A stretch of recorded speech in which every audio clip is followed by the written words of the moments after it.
ತೇಜಸ್ವಿ ಸೂರ್ಯ ಮತ್ತು ಪ್ರಿಯಾಂಕ ಖರ್ಗೆ ನಡುವೆ neat fight ನಡೆದಿದೆ.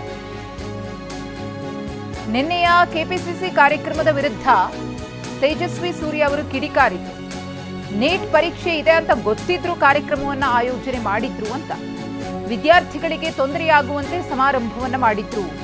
ಈ ರೀತಿಯಾಗಿ ಕಾಂಗ್ರೆಸ್ ವಿರುದ್ಧ ಸಂಸದ ತೇಜಸ್ವಿ ಸೂರ್ಯ ಆರೋಪವನ್ನು ಮಾಡಿದ್ರು. ಈ ಆರೋಪಕ್ಕೆ ಪ್ರಿಯಾಂಕ್ ಖರ್ಗೆ ಅವರು ಕಿಡಿಕಾರಿದ್ದಾರೆ. ಬಿಜೆಪಿ ನಾಯಕರಿಂದ ಪಾಠ ಕಲಿಯೋ ಅಗತ್ಯ ನಮಗಿಲ್ಲ, 22 ಲಕ್ಷ ವಿದ್ಯಾರ್ಥಿಗಳಿಗೆ ಮೋಸ ಆದಾಗ ಯಾಕೆ ಮಾತಾಡಿಲ್ಲ ಅಂತ ಹೇಳಿ ಪ್ರಿಯಾಂಕ್ ಖರ್ಗೆ ಪ್ರಶ್ನಿಸಿದ್ದಾರೆ. ಹಾಗಿದ್ರೆ ತೇಜಸ್ವಿ ಸೂರ್ಯ ಅವರು ಏನ್ ಹೇಳಿದ್ರು, ಅದಕ್ಕೆ ಗೃಹ ಸಚಿವ ಪ್ರಿಯಾಂಕ್ ಖರ್ಗೆ ಅವರ ಪ್ರತಿಕ್ರಿಯೆ ಹೇಗಿತ್ತು ನೋಡೋಣ. ನೋಡಿ, ನಿನ್ನೆ ಇಡೀ ದೇಶಕ್ಕೆ ಗೊತ್ತಿತ್ತು ನಿನ್ನೆ ನೀಟ್ ಪರೀಕ್ಷೆ ನಡೀತಾ ಇದೆ ಅಂತ.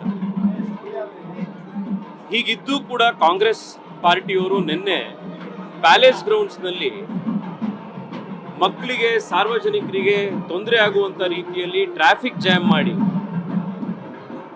ಮಕ್ಕಳು ಎಕ್ಸಾಮಿನೇಷನ್ ಸೆಂಟರ್ಗೆ ಕರೆಕ್ಟ್ ಟೈಮಲ್ಲಿ ಹೋಗ್ದಲೆ ಒಂದು ಬಹಳ ದೊಡ್ಡ ಒಂದು ಅವಾಂತರ ಮಾಡಿದ್ದಾರೆ.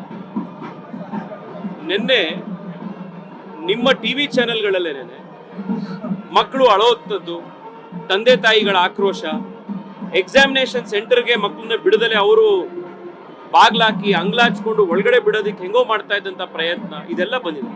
ಒಂದು ಮಗು ಒಂದು ಪರೀಕ್ಷೆಗೆ ಸಾಕಷ್ಟು ತಯಾರಿ ಮಾಡಿಕೊಂಡು ಎಕ್ಸಾಮಿನೇಷನ್ ಸೆಂಟರ್ಗೆ ಹೋಗುವಂಥ ಟೈಮ್ನಲ್ಲಿ, ಅದರಲ್ಲೂ ಈ ಸತಿ ಮರುಪರೀಕ್ಷೆ, ಇನ್ನೊಂದು ಸ್ಟ್ರೆಸ್ಸು, ಇದೆಲ್ಲ ಇರುವಂಥ ಟೈಮ್ನಲ್ಲಿ ಕಾಂಗ್ರೆಸ್ನವರು ಕನಿಷ್ಠ ಮಕ್ಕಳು ಹೋಗುವಂಥ ದಿವಸನಾದರೂ ನಾವು ನಮ್ಮ ರಾಜಕೀಯನ ಒಂದು ದಿವಸ ಬದಿಗಿಡ್ತೀವಿ.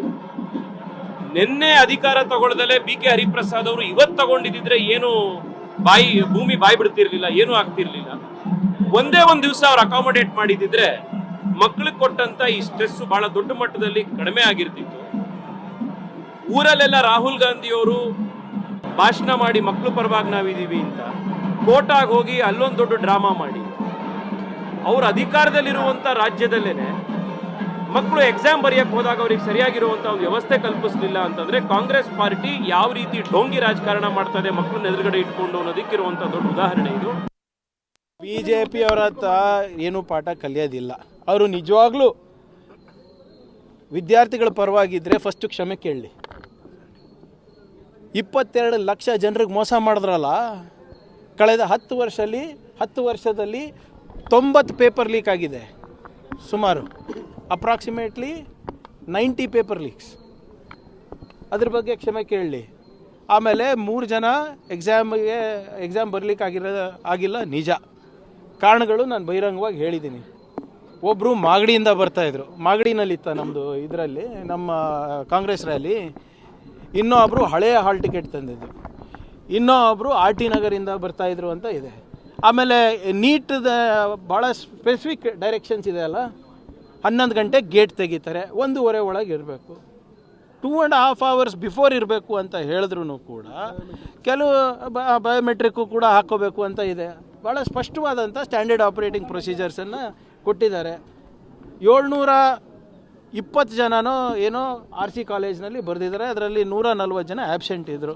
ಅವರೆಲ್ಲ ಹೆಂಗೆ ಹೋದರು? ಮತ್ತು ನೋಡಿ, ರಾಜಕೀಯ ಮಾಡಬೇಕು ಅಂದರೆ ಸರಿಯಾಗಿ ಮಾಡಿ, ಲಾಜಿಕಲ್ಲಾಗಿ ಮಾಡಿ. ಮತ್ತು ನೀವು ಫಸ್ಟ್ ಕ್ಷಮೆ ಕೇಳ್ರಪ್ಪ. ಈಗ ಡೆಲ್ಲಿನಲ್ಲಿ ಅಲ್ಲೂ ಕೂಡ ಸ್ಟೂಡೆಂಟ್ಸಿಗೆ ಎಕ್ಸಾಮ್ ಬರಲಿಕ್ಕೆ ಆಗಿಲ್ಲ, ಅದಕ್ಕೆ BJP ಸರ್ಕಾರ ಕಾರಣನ? ಅಲ್ಲಿ ಮುಂಬೈನಲ್ಲೂ ಕೂಡ 4 ಜನ ಪರೇಲಲ್ಲಿರ್ಬೋದು, ದೊಂಬಿವಿಲಿನಲ್ಲಿರ್ಬೋದು, ಅಲ್ಲಿ ಬರಲಿಕ್ಕಾಗಿಲ್ಲ. ಅಂದರೆ ಮಹಾರಾಷ್ಟ್ರ ಗೌರ್ಮೆಂಟ್ ಅಲ್ವಾ ಕಾರಣ? ಹಿಂದೆ UP ನಲ್ಲಿ ಟ್ರೈನ್ ಲೇಟಾಗಿ ಬಂತು ಅಂದ್ಬಿಟ್ಟು ಹೈಕೋರ್ಟು 9 ಲಕ್ಷ ಅವರಿಗೆ ಫೈನ್ ಹಾಕಿದ್ದಾರೆ ರೈಲ್ವೇಸಿಗೆ. ರಾಜೀನಾಮೆ ಕೊಡ್ತೀರಾ ನೀವು? ಅಶ್ವಿನಿ ವೈಷ್ಣವ್ದು ಧರ್ಮೇಂದ್ರ ಪ್ರಧಾನ್ ಅವರು ಲೀಕ್ ಆದ ತಕ್ಷಣ ನೀವು ರಾಜೀನಾಮೆ ಕೊಡಿಸ್ತೀರಾ? ನೋಡಿ, ಇವರಿಗೆ ಸಾಮಾನ್ಯ ಪ್ರಜ್ಞೆ ಇದ್ದರೆ ಮಾತಾಡ್ಬೋದು. ಈ ಖಾಲಿ ಟ್ರಂಕ್ಗಳ ಜೊತೆ ಏನಂತ ಮಾತಾಡೋದು?